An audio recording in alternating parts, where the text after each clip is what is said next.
Hello students, welcome to the online classes of Sardar Vallabhbhai Patel English Medium School Yaval. I am Kamini Bonde. Today we are going to learn Standard 4, Subject EVS 1, Lesson number 8, The Value of Food. Varsha said, I understood cutting and gathering, but what is threshing and winnowing? So mother said, all right, do what I tell you and you will see.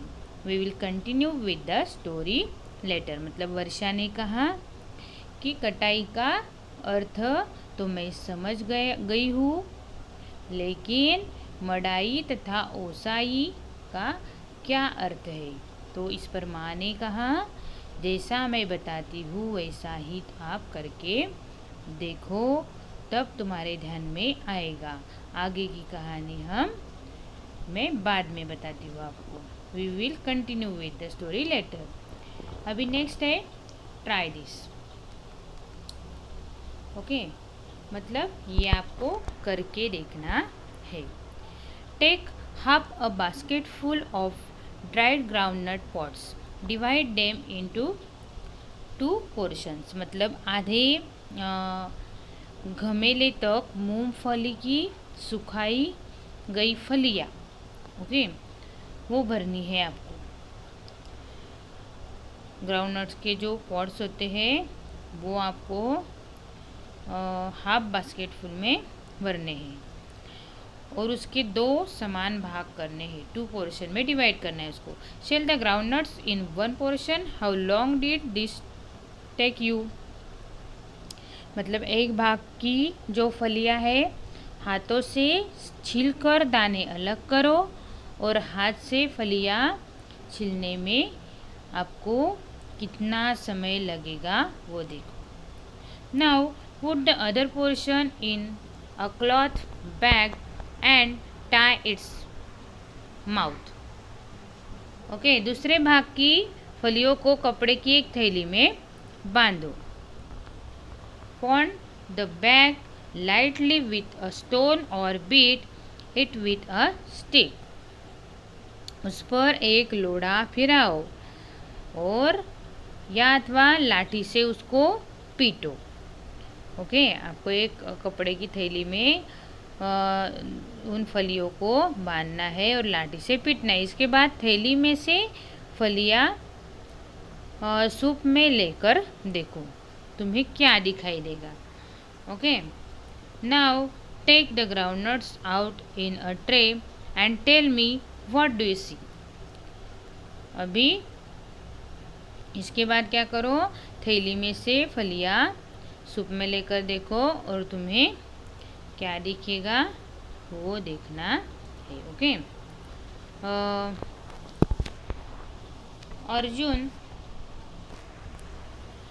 Arjun said, many of the pots have burst open, the nuts have come out. मतलब अर्जुन बोला कि soup में ली गई जो फलियां हैं वो टूटी फूटी हुई है, उनसे बहुत से दाने बाहर आ चुके हैं। Mother said, this can be called threshing of the pots.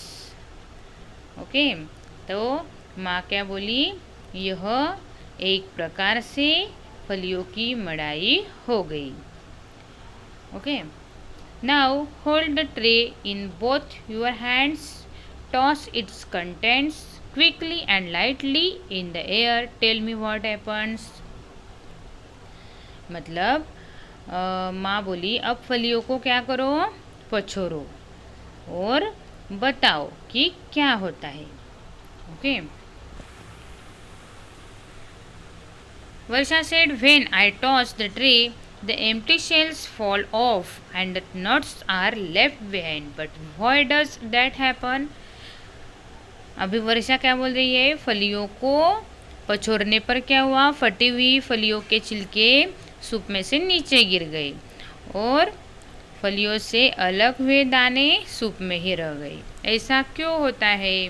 तो mother said, the shells are light, so they get blown by the air and fall off. The nuts are heavier and are left behind. While winnowing too, the draught of air is used to separate the grain from the chaff. मतलब माँ बोली कि अभी वर्षा ने क्या बोला कि वो सूप में दाने जो थे वो सूप में रह गए।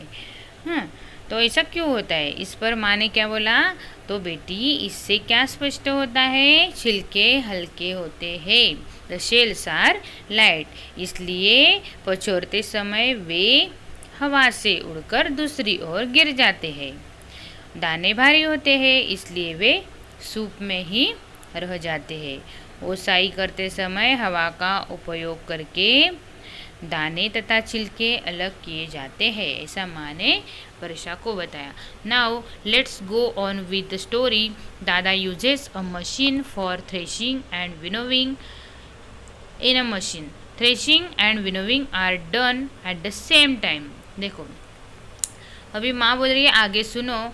मेरे पिताजी मड़ाई तथा ओसाई यंत्र द्वारा करते हैं, और यंत्र में मड़ाई तथा ओसाई दोनों एक के बाद एक क्रमशः होती है। Okay, the harvested ears are put into the machine. कटाई के बाद भुट्टो को यंत्र में डालते हैं। Okay, the grain gets separated and falls into a bag tied to the machine. The chaff and other rubbish gets blown off. फलियों से दाने अलग होकर यंत्र में सही स्थान पर बांधी गई थैलियों में एकत्र होते रहते हैं, और भुट्टो के छिलके और अन्य कचरा दूर जाकर गिरता है। परंतु जब यंत्र नहीं थे तब मड़ाई के लिए बैलों की सहायता लेनी पड़ती थी। When there were no machines, bullocks were made to help with the threshing. मतलब क्या कि पहले यंत्र थे क्या? नहीं, तो तब क्या होता था? बैलों की सहायता लेनी पड़ती थी। For winnowing, a person stands a little higher up and slowly allows the threshed grain to fall the ground. Okay, मतलब ओसाई के लिए थोड़ा ऊंचे स्थान पर खड़ा होना पड़ता था, और मड़ाई किए गए अनाज को सूप में लेकर जमीन पर गिराया जाता था। हल्का होने के कारण छिलके तथा कचरा दूर जाकर गिरते थे, और बाजरे के दाने पास में ही गिरते थे। ओके, तो आगे तो इससे क्या होता था? दाने का ढेर तैयार हो जाता है। The chaff is carried away by the draught and grain falls down in a heap. मतलब यंत्र से काम करने में शीघ्रता होती है। The machine helps to finish the work quickly, but labor and expense have to be put in any case. लेकिन परिश्रम और खर्च भी करना पड़ता ही है, ऐसा माँ ने उनको समझाए। डू यू नो, क्या तुम जानते हो? If a machine is not available, bullocks do the threshing. मतलब यंत्र न हो तो मड़ाई करने के लिए बैलों का उपयोग करना पड़ता है।